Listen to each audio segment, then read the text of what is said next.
Magkano po yung ganito? Ano pong nangyari sa inyo?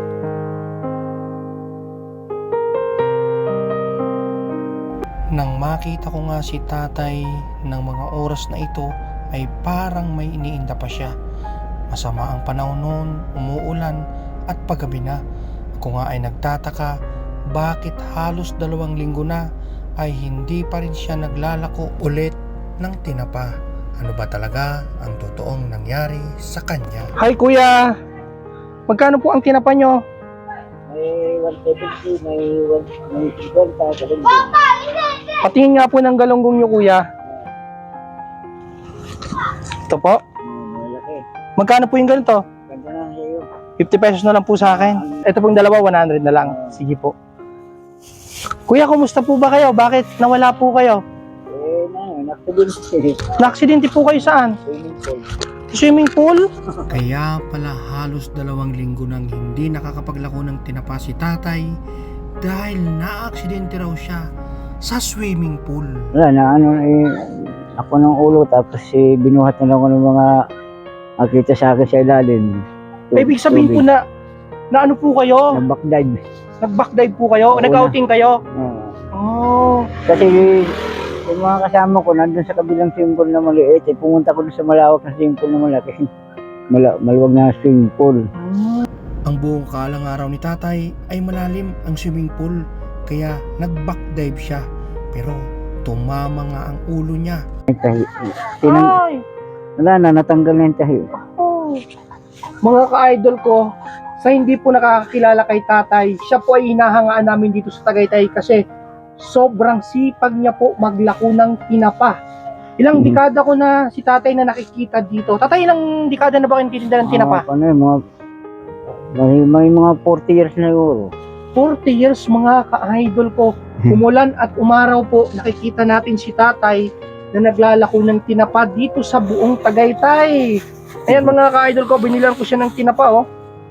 Ito, 50 pesos po yan. So tatay, ano nga po yung pangalan nyo tay? Augusto Lucero. Augusto Lucero. Taga saan po kayo? Sa GMA Cavite. GMA Cavite. Kita ko nga kay tatay na parang masakit pa rin ang kanyang tahi sa kanyang ulo. Pero kinakailangan niya ng maghanap buhay para sa kanyang pamilya.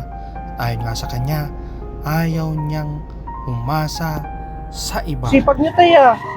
Wala kailangan. Kailangan. Anak buhay, meron umasa. Ha? Meron umasa sa mga anak ko. Ayaw niyong umasa sa mga anak niyo. Nag-aaral pa naman kasi yung dalawa ay 3. Pero tatay, sa paglalako ng tinapa, kayang-kaya ano? Oo. Okay. Sa araw-araw lang. Saglit lang tayo, babayaran ko ito, hawakan niyo po. Dito nga ay biglang bumuhos ang malakas na ulan. Kaya biglang napasilong si tatay. Pero tuloy pa rin ang hanap buhay.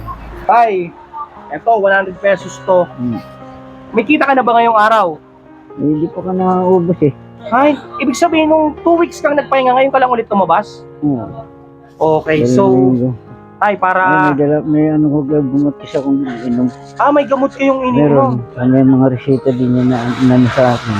Yan mga ka-idol ko, may gamot pa si tatay umiinom dahil nasa kanyang aksidente, pero nagsisikap na siyang magtinda. Grabe tayo, umuulan, ingat kayo ngayon ha. Okay, so ngayon tay, para maganda yung kita mo ngayong araw, ito 100 pesos, gagawin ko ng 1,000. Okay? Oo nga, di ba sabi ko sa'yo, tutulungan ko kayo? Okay? Tapos, eto, para sa family mo, pandagdag. Yan, bili mo ng masarap na pasalubong mamaya, ha? Okay, tay. Masaya po kayo. Ingat kayo, ha? Saludo ako sa inyo, tay, kasi napakasipag nyo po, ha? Ituloy nyo po yan. God bless po. Sige po.